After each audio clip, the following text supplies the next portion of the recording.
Maiatzaren 17an konkretuki 2006tik internet eguna ospatzen da, konkretuki informazioaren gizartearen munduko eguna ofizialki deitzen dela, UNESCOk bere momentuan ezarri zuena, eta aurten interneteko erabiltzaileen elkartea aprobetxatu data hau manifestu bat argitaratzeko 10 puntu dituena, haiek deitzen duten gizarte digitala balioan jartzeko. Kasu honetan 10 puntu horietan pertsonen eskubide digitalak errespetatzea eskatzen dute, ingurune digitalean pertsonen segurtasuna eta babesa ere zaintzea, eta adimen artifizial etiko, garden eta arduratsuak sustatzea ere aldarrikatzen dute beste puntu batzuen artean.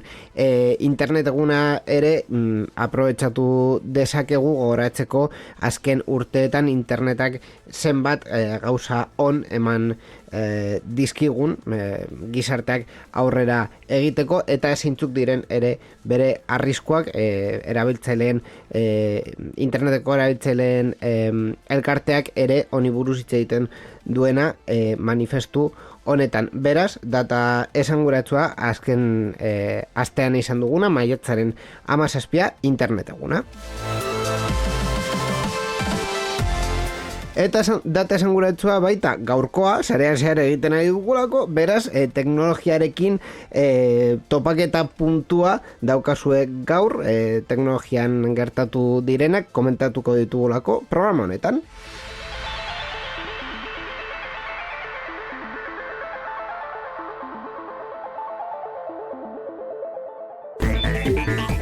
Irratsaio hau Creative Commons aitortu ez komertziala partekatu berdin 4.0 nazioarteko lizentziarekin banatzen da. Horrek esan nahi du gure edukiak nahi beste partekatu ditzazkezula. Informazio gehiago nahi baduzu josareanzehar.eus webgunera.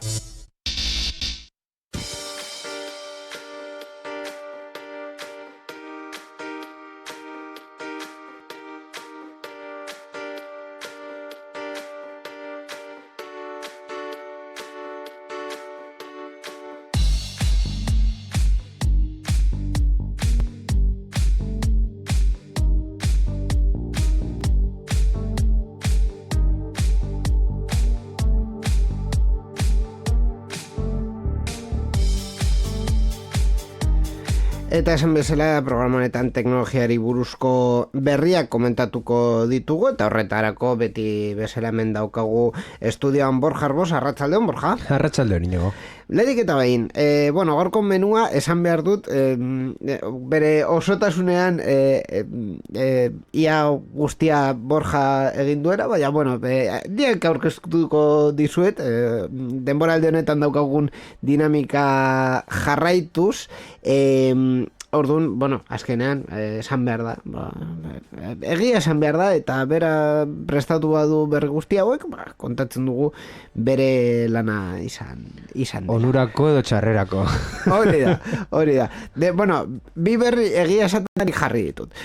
Dena den, jago gara ja zuzenean berriak kontatzera eta komentatzera. Menuan daukagu beste gauza batzuen artean Elon Musk, daukagu merkatu eta lehiaren batzorde nazionala, Google-io azken astean ospatu dena, Europar Batasunen berria, eta baita ere Telefonika hemendik daukagu. Zerekin astean nahi duzu? Nire ustez oraindik teknologiko handiak uste dute agenda markatu behar dute berrieran atalan gutxienez, eta Twitter ja konsideratu ez dudanez teknologiko handi bat bezala, Google iburuz hitz egitea uste dut beitu, aurkeztuko dut ni gutxienez aukeratuko dudan berriak nik zuk esan da bezala jarri dudalako gidoian. Gure menua da IA, IA eta IA. Eta io. Eta io. Ia eta io. Bai, urte honetan Google uste dut bere izena aldatu behar izan behar diola bere topaketari beti ditu dalako Google io, baina urte honetan izan delako Google IA.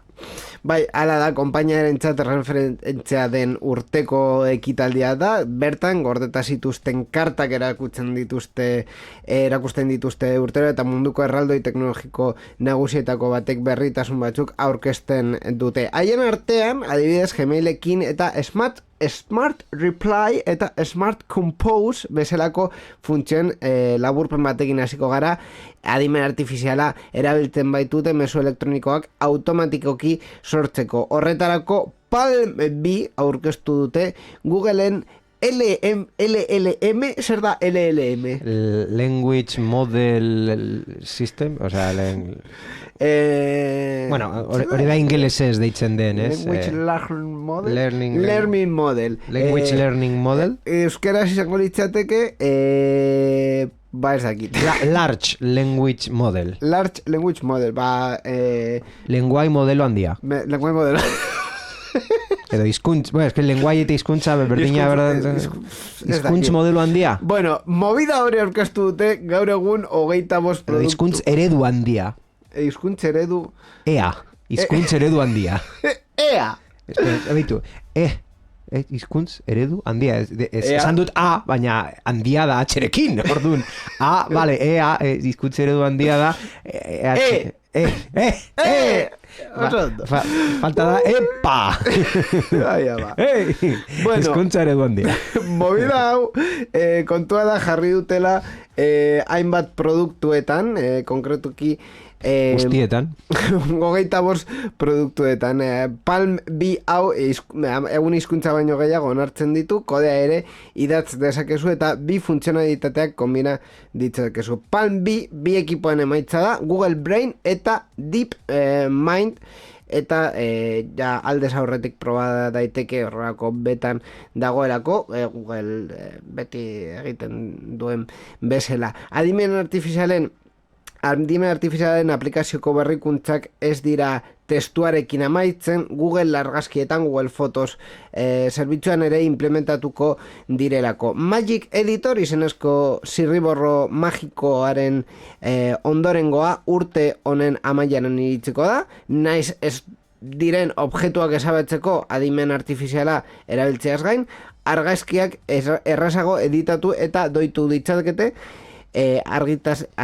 argiztapena eta argazkiarekin perspektiba aldatuz. Bai, bueno, Photoshop de toda la vida, baina kasu honetan zuz duz egin behar, baizik eta adimen artifiziala zure kuan egiten duena. Google Mapsen ere ia dosi bat, adimen artifizialeko dosi bat jarri dute. Google ibilbideetako ikuspegi murgitzaile bat gehitzen ari da, aldez aurretik planifikatutako bidaia osoa erakusten diona, behin ibilbide bat aukeratuta, immersive view deitzen den movida, ibilbidearen ikuspegi panoramikoa erakusten dizu. Hau ez dakit zer relazio daukan adimen artifizialekin, baina Ebe daukagu. Bueno, pizka jarri eta gero ja beitu zer ikusten den. Eta baita ere, IA sortzailea sartuko da Googleen bilaketan Bing egin duen bezala. Googleek bilaketa horri integratu bat erakusten du, aurkikuntzak labur biltzen dituen adimen artifizialak sortutako argazki batek nabarmenduta. Estekak bertan sartzen dira sakontzeko eta lotura batzuk beherago daude. Beraz, Googleen modeloa ja guztiz aldatzen dute sorkuntz modelo batean sartuta. Hau da, emaitzaz da bakarrik esteka bat, baizik eta emaitza horren testu ingurua. Adimen artifizialak sortutako bilaketa emaitzen zatiak nabarmentzen dituztenak, sartze horren ondorioz bilaketak inteligenteagoak eta simpleagoak izango dira konpainiaren hitzetan. Ikusiko dugu, bueno, frogatu dugunok ja Bing chat GPT erabiltzen duena, badakigu gutxi gora bera nola den, ordua edo zer eskatzen diozu, galdera bat egiten diozu, eta erantzuna ematen dizunean, erantzun puntu baten bakoitzaren barkatu bukaeran, jartzen dizu erreferentzia edo esteka nondik atera duen informazioa. Eta azkenik itzultzaile berria aurkeztu dute gai dena mezua ulertzeko, audioko itzulpen bat sortzeko entonazio batekin, eta Espainian sinkronizazioa kuadratuz, hori bai Universal Translator deitzen den hau, hori aktore txarretatik, deepfakeetatik eta desinformaziotik babestuko duela ziurtantzen du Googleek, oraingoz bazkide baimenduentzat bakarrik eskuragarri uzten baitu. Orduan nola egingo dute API bezala eta hirugarrengon aplikazioetan edo horrelako zerbait. Aldera betikoa da, zer da bazkide baimendu bat? Beraiek baimentzen dutena. Vale, nork aukeratzen du hori? Google. Eta nola?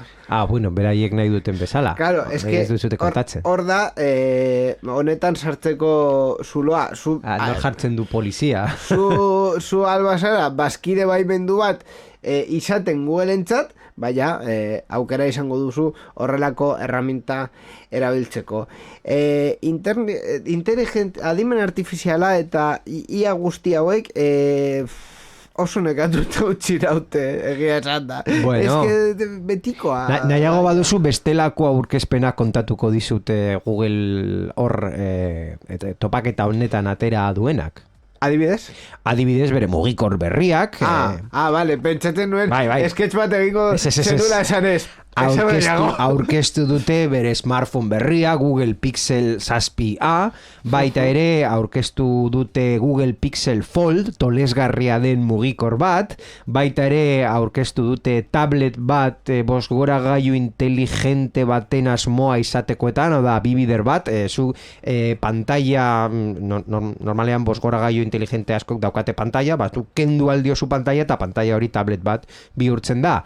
Eta baita ere softwareen arloan aurkeztu dute Android 14, beren urrengo belaunaldia, ja ez dauka berri handirik kontatzeko, batez ere esan dute hainbat hobekuntza egiten diote nire gailua aurkitzeko erabiltzen den aplikazioa, adibidez, gailu gehiago ez bakarrik zure mugikorra, baizik eta Bluetoothen bidez funtzionatzen duten gailu gehiago gehitua ahal izango diozu, eta gailu horiek aurkitu ahal izango duzu normalean aurkitzen ez dituzunean, eta kontatu aldiren uste dut kasu gehiena kontatu du, baina batez ere zan dugun bezala adimen artifizial, eta ja. Vale, pues eso, ondo. Urrengo berria izan daiteke sintonia daukan berri bat, adibidez. Gure superheroia etortzen da momentu honetan, zerri bidez edo zerri buruz edo zergatik etortzen da, imaginatu. Baina ez duzu tximinoari buruz hitz egin nahi?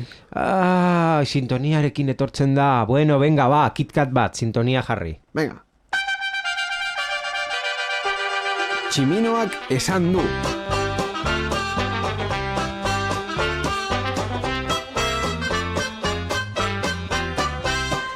Eta kasu honetan Tximinoak esan du bere presidente CEO posiziotik alde egingo duela, bueno, ja esan zuen duela hilabete batzuk, baina ja ofiziala da Linda Yaccarino izango da Twitterreko zuzendari nagusi berria. Inkesta bat egin zuen gainera, ez da? Jarri zuen Twitterren noski, inkesta bat esan ez, bueno, jarraitu beharko nuke CEO bezala Twitterren, esan esazue eta zuren iritzia kontuotan hartuko dut.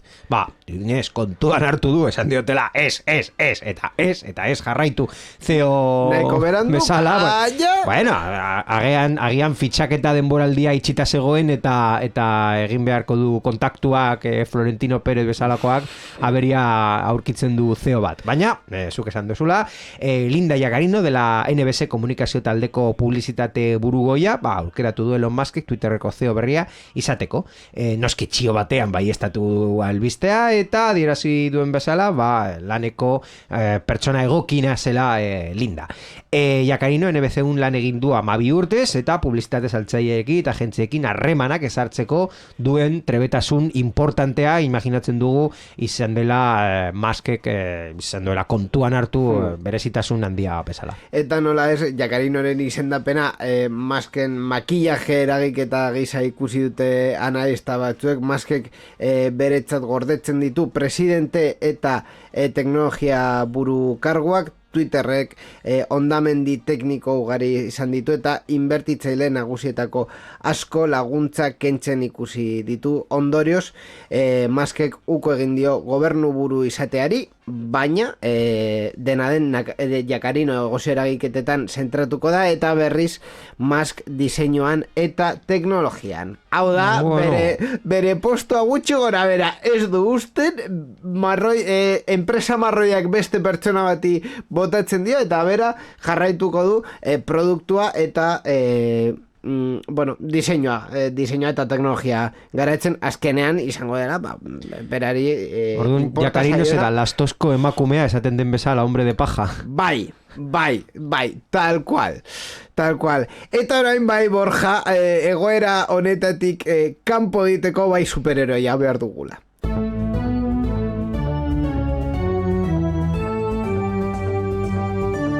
Europar Batasunaren berria. Sarean zehar. Europar Batasuna adimen artifizialari buruz ere hitz egin duena lege berri bat sortzeko eta erregulazio pizkatxo bat jartzeko, konkretuki Artificial Intelligence Act Europan adimen artifizialeko sistemen garapena eta erabilera arautzeko neurren multzoa da. Erakunde horretan gehiengo zabalak onartu ditu testuan. Erakunde honetan, konkretuki, Europako Parlamentuan, bai. Gehiengo zabalak onartu ditu testuak eta horrek bidea erraztu du behin betiko onartzeko eta datozen hilabetetan aplikatzeko. Legearen azken testua Kontseilu Europarrean negoziatzen hasi aurretik zirriborroa parlamentu osoak babestu beharko du. Bozketa horiek ekainaren 12tik 15 izango da zuzenketa eta aldaketaren arteak teknologia honi eragiten dioten debekuak daude, konkretuki erabilgarri erabaki garrienetarako bat importanteena decisiva erabakigarrienetarako bat kategorizazio biometrikoa debekatzea eta aurpegi irudiak bildu eta arakatzea da, adibidez segurtasun kamerekin. Gainera inciso KitKat aste honetan ikusi dut berri batean horrelako teknologiak kontzertuetan eta erabiltzen ari direla eta festivaletan ere lapurrak hartzeko eta bar, claro, erabilera printzipioz interesgarria poliziarentzat, baina, a ber, ja kontatu genuen, orain dela ez dakizen bat programa, uste dut hiri oso handietan, Europako kapital eta Amerikako estatuetan, jadenik zeukatela horrelako proiektua jartzeko kamerak hirieren erdietan. Claro, kontua da, zergatik jaso behar duten nire aurpegia, ni ez badute zer egin, presunción de inocencia, eta horrelakoak, hori arautu nahi du lege honek, izan ere informazio biometrikoko sistemak hasiera batean baiketak edo eraso terroristak bezalako egoera espezifikoetan baimendu zirenak erabat debekatu dira delitu larrien jasarpenean izan ezik eta epailearen baimenarekin bakarrik. Bai, asko murrizten saiatzen dira lege horekin. Halaber, debekatuta dago emozioak ezagutzeko softwarea erabiltzea segurtasun agentzen muga kontrolen lantokien eta hizkuntza inguruneen artean. Europako Parlamentuak ere betoa jartzen dio puntuazio sozialeko sistemen erabilerari, hau da jendea bere portaera sozialean, estatu sozioekonomikoan edo ezaugarri pertsonaletan oinarrituta sailkatzen duten sistemen erabilerari. Eskerrik asko Europar Batasuna, benetan pentsatzen genuelako hau Txina bihurtuko zela. Edo Black Mirroren episodio bat. Black Mirroren episodio bat. Bai. Zoritxonez, Europa hor dago gu salbatzeko. Kontu gehiagoetan sartuko gara lege honi buruz? Adibidez, osasuna eta politikan arrisku handiko eremuen definizioa datu ez dut ulertzen barkatu, galdu naiz. Adibidez, kanpaina politikoetan, kasu honetan, justu hemen ontan gaude kanpaina politikoetan, boto emailei eragiteko erabiltzen diren aplikazio edo edukiak, gomendatzeko sare sozialetan erabiltzen diren erramintak baita ere lege honetan sartuko dira noski kontrolpean egoteko edo debekatzeko depende zein zen kasuetan. Eta beste partetik neurri berrien artean dago ChatGPT bezalako eredu sortzailek gardentasun baldintza gehigarriak bete behar izatea. Hala nola, edukia adimen artifizialak sortu duela argitzea, eredu honen legezkanpoko edukia ez sortzea eta entretenimenduako erabiltzea egile eskubideak babestutako datuen laburpenak ez argitaratzea ere. Eta, beste erabatera esan da, plagiorik ez, laburpen moduan bada ere. Gainera, hau bat egiten du, aste honetan ere ChatGPT-ko sortzailek esan dutela barkatu. Konkretuki OpenAIren presidentea Sam Altman.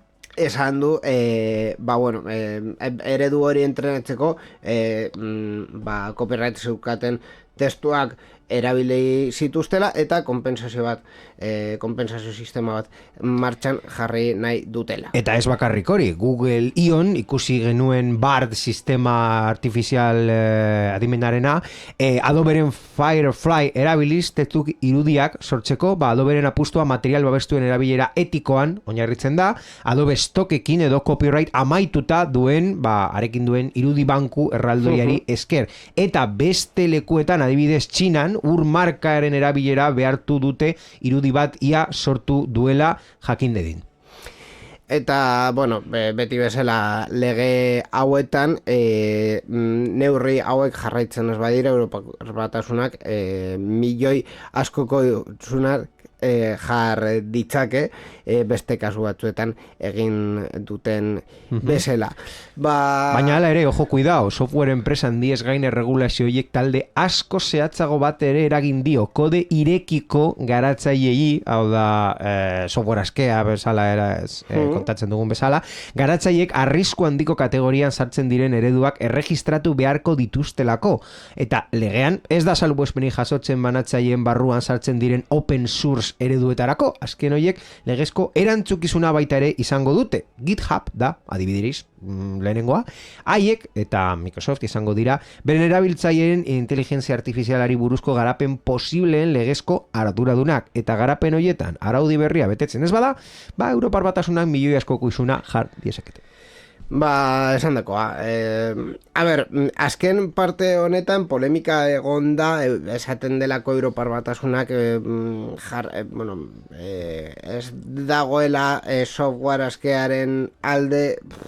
Azkenean horrelako sistemak garatzen direnean nire iritziz erantzukizunen bat egon behar da. Hau da, zu ezin duzu software libre izan da ere, ezin duzu esan, libre denez, horrela ematen dizut, eta listo, orain arte, gainera, software libreko programa askotan jartzen du, programa ematen da dagoen bezala, eta ez dugu ardurarik hartzen. Igual kasu hauetan, laborategietan erabiltzeko tabar, suposatzen dut, barneko erramenta bada ez duzula erregistratu beharko, baina argitaratu nahi baduzu, azkenean modelo hori, ez da bakarrik modeloa, erraminta bat jartzen baduzu interneten, AI egin zuen bezala, OpenAI edo OpenIA, no haitzen dira, OpenAI. Nahi duzun bezala. ChatGPT-rekin egin zuen bezala, erantzun, zure erramintak ematen duen erantzun horren, responsable izan bezala. Eske, eredua edo adibideak simplea, baino simpleakoak nire ustez egin aldira. Adibidez, Espainiako estatuan ezin da saldu armak Amerikako estatu batuetan geratzen ben bezala. Doainik ematen badute horrela ja konpontzen da arazoa? Hau da, zein da problema? Armak egotea edo zeinen eskutan edo jendea dirua irabaztea armak saltzeagatik? Zein da lortu nahi duzuna? Armakek ez egotea. Claro. Hau da, ematen baditut kalean armak doainik, esan aldut, eske hemen dirua ez dut irabazten. Bai, baina hori ez da arazoa. Claro. Gainera modelo horiek entrenatu behar direlako, osea, ez da bakarrik modelo argitaratzea, baizik eta modelo hori entrenatu behar duzu eduki batekin, eta gero ja erantzunak ematen ditu. Orduan, modelo hori, printzipio suposatzen dugu, ez duela eduki ilegal edo arrarorik izango, baina entrenatzen baduzu eduki konkretu batekin, erantzun horiek. Hori da. Eta nork jarri du ze edukiarekin entrenatzen den modelo hori. Ba, hori da niretzat honen gakoa. Dena den, orokorrean, irakurri dugun araberan niretzat, pentsatzen dut, ondo dagoela, edo ongo dela lege hau. Lehenik eta bain, lege bat egotea, edo zein, ondo. Eta gero ja, jarri al duzun, adibidez, artikuloak edo debekoak edo kondizioak, alduzunak, gero ja hobetuko duzu, baina lehenik eta bain, lege bat egotea eta askotan esaketun bezala, sekurtasun juridikoa edo legezko sekurtasuna oso urratz on bat izango da. Batez ere, arrisku nahiko argiak ikusten diren kasuetan, ez baduzu arriskurik ikusten, baina eske ja Italia eskua sartu ChatGPT debekatuz datu pertsonalen kudeaketa zela eta beste herrialde batzuk neurrik hartzen pentsatu zuten, eta azkenean badirudi ez dutela hartuko Europako lege hau helduko delako, eta guztiontzako arau berriak berdinak barkatu egongo delako, baina, uste dut argi zegoela lege bat behar zela. Eta, hau, lege bat da. Hori da. Orokorrean, ona, printzipioz... legea ez egotea, baina hobeago. Labia puntu bezala, ondo. Baina hortaz aparte, ez beste gehiago.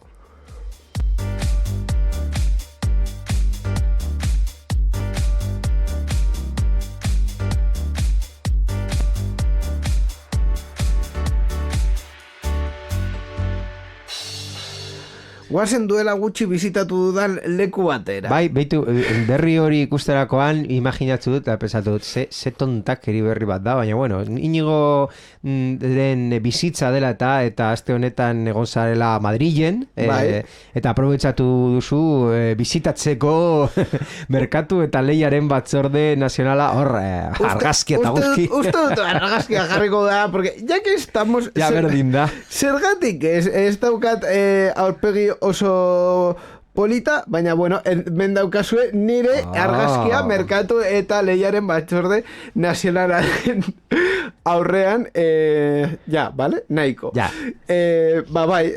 Madriletik paseo bat ematen, topatu nuen merkatu eta lehiaren batzorde nazionala dagoela hor, ez dugu goratzen, nola ditzen da, Zibeles alboan? Uste dut Zibeles alboan dagoela, osea, Gran Bian, justu. Gran Biatik, telefonikako eraikinetik, behera, entre comillas, joan da, Zibeles iturrira, hor dago eraikin batean, sin más, eta atean zeukatenez kartel hori esan nuen, bueno. Argazki hartuko dut, Euskalpodeko kamisetarekin, por cierto.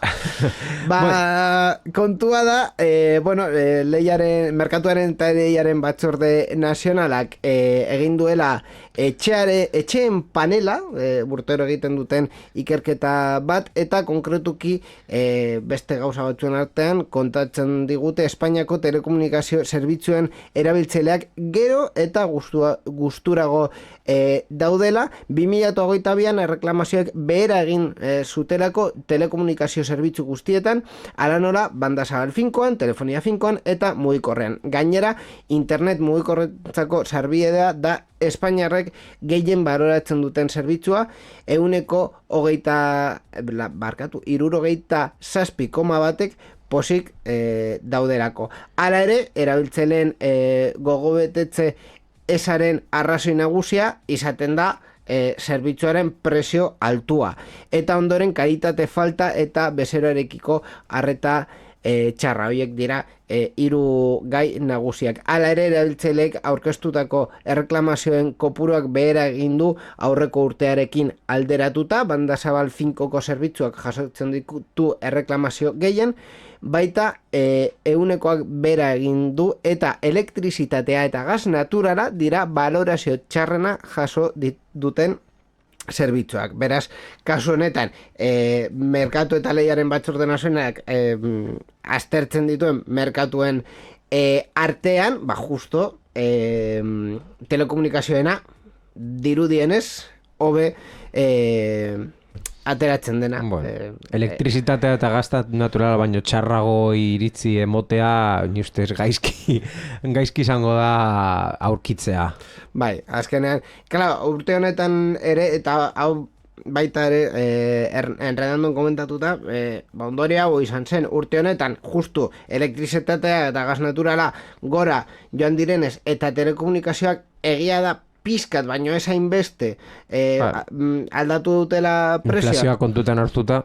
Claro, baina justo kasu hauetan normalean ez dute, enpresa hauek ez dute zuzenean islatzen prezioaren altuera edo aldaketa hauek supermerkatuetan askoz nabarmentzen da. Askoz gehiago nabarmentzen da zerbitzu honekin alderatuta, baita hori hilabetero ordaintzen ditugun zerbitzuak direlako ere.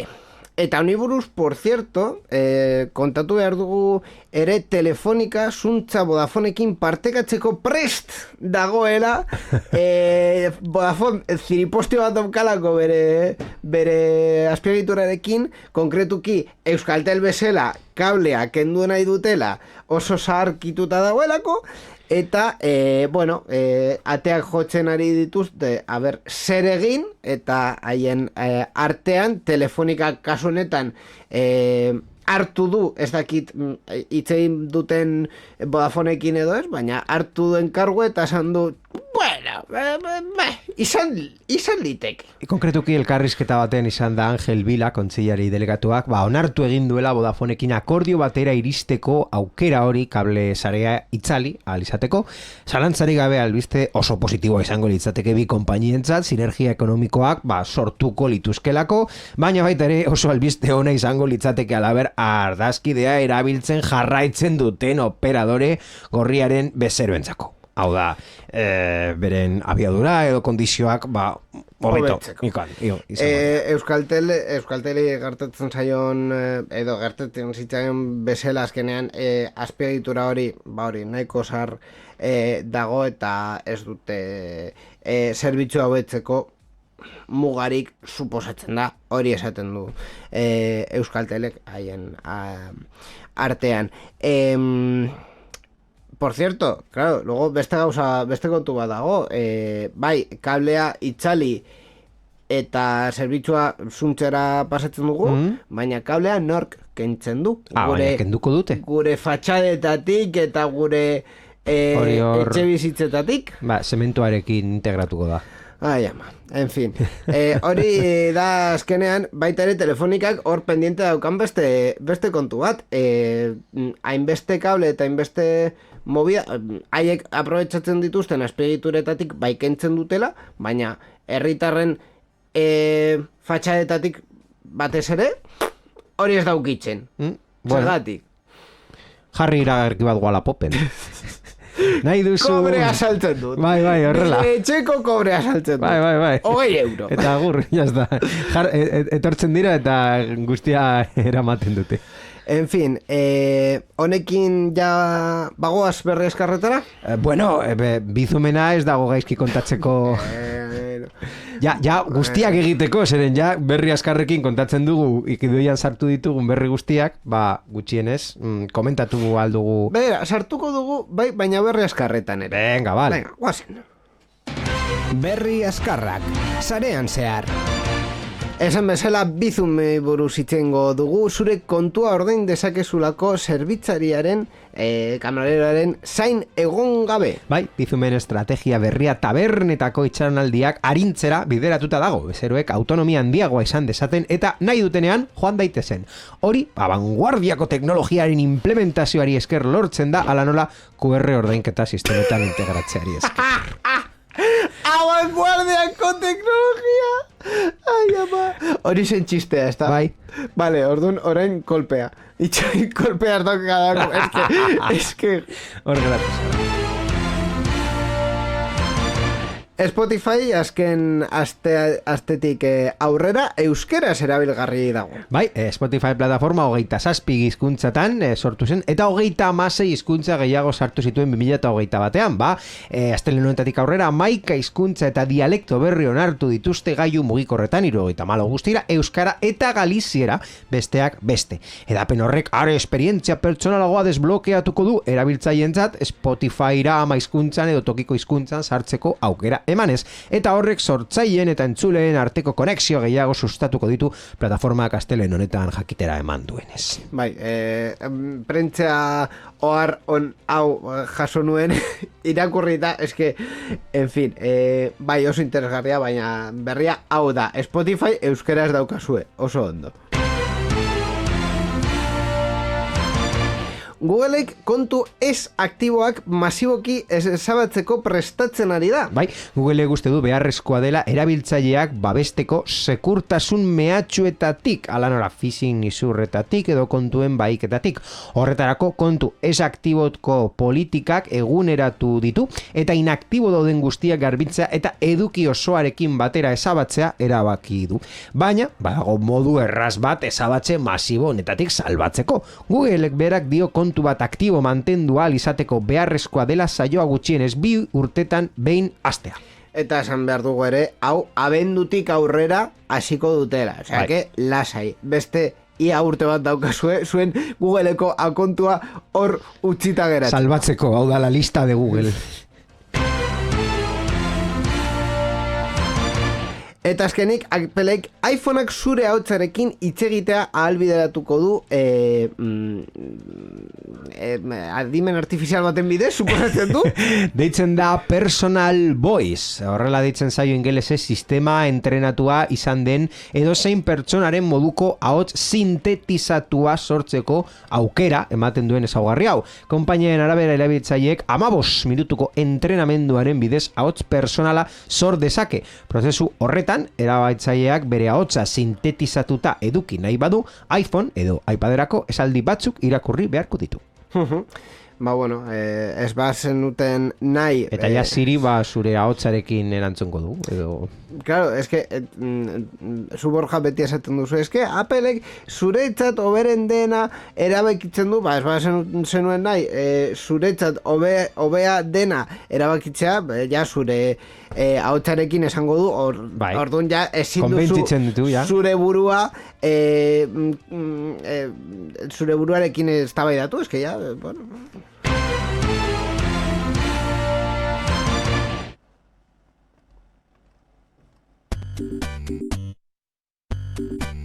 Titulol. Zuziur zaude, azken berri hau esela titulo benetan beste burrada bat daukazu hor kontatzeko? Bai, beste burrada dauka kontatzeko, bai. Zer daukazu hor? A ber, aste honetan titulolaren protagonista ditzen da Trevor Jacob. Trevor Jacob youtuber bat da. Denok dakigu edo jakiten dugu youtuberrak tontakiri asko egiten dute. Bai. Hor, YouTubeen lehenengo postuetan agertzeko asmoarekin. Bai. Mr. Beast. Adibidez, karantxoa sistema, baina asko eta asko egiten dute. Bai. Eta youtuber ospetsuenetako bat, bai, oso ezaguna izan zen bere hegazkinak lurra josuen bideoa argitaratu ondoren. Bideo hori plataforman dago oraindik eta ia 3 milioi biztaratze ditu. Nire hegazkina erori dut izenburupean. Bideoak bere bizitaren zati handi bat kartzelan pasatzera eraman dezake. Nola?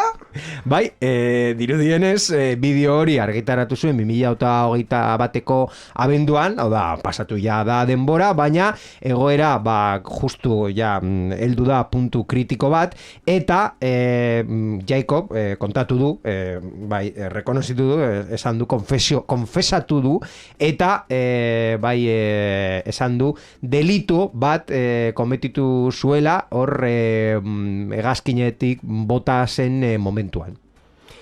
Izan daike no esaten da euskeraz espazio aerioko segurtasunaren kontrako delituren bat izan dela edo alako zerbait? Gutxi gora bera. Gutxi gora bera. Vale, bueno, es que yo que sé, delitu bat grabatzen baduzu eta YouTube jartzen baduzu, ¿qué quieres que te diga?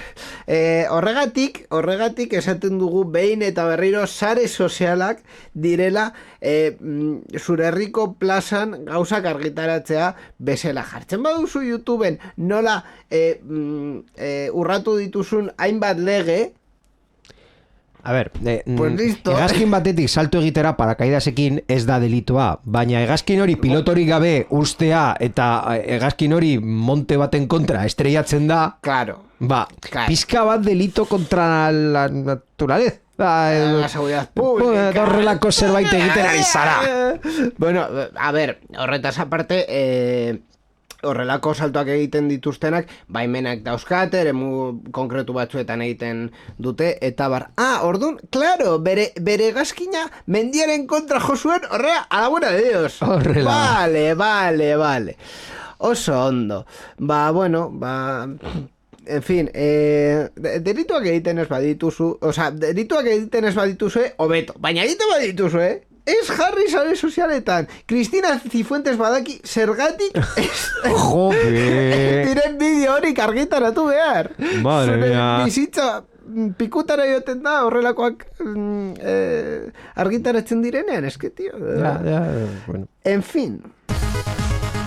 Entzun berri duzunari buruz hitz egin nahi? Zure iritzia jakin nahi dugu. Idatzi ezaguzu Twitterren gure erabiltzailea, sarean zehar da.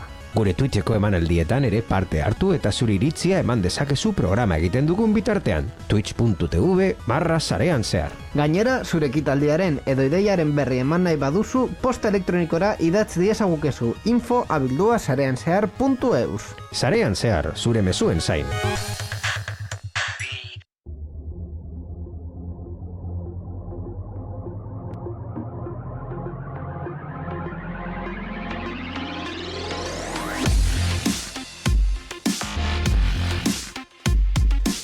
Bueno, bukaera honekin amaiera emango diogu sarean zehar 357 honi, beti bezala Borja Arbosarekin partekatu duguna berri hauek komentatzeko. Eskerrik asko, Borja. Eskerrik asko, Inigo, eta entzule guztioi hurrengo programan arte.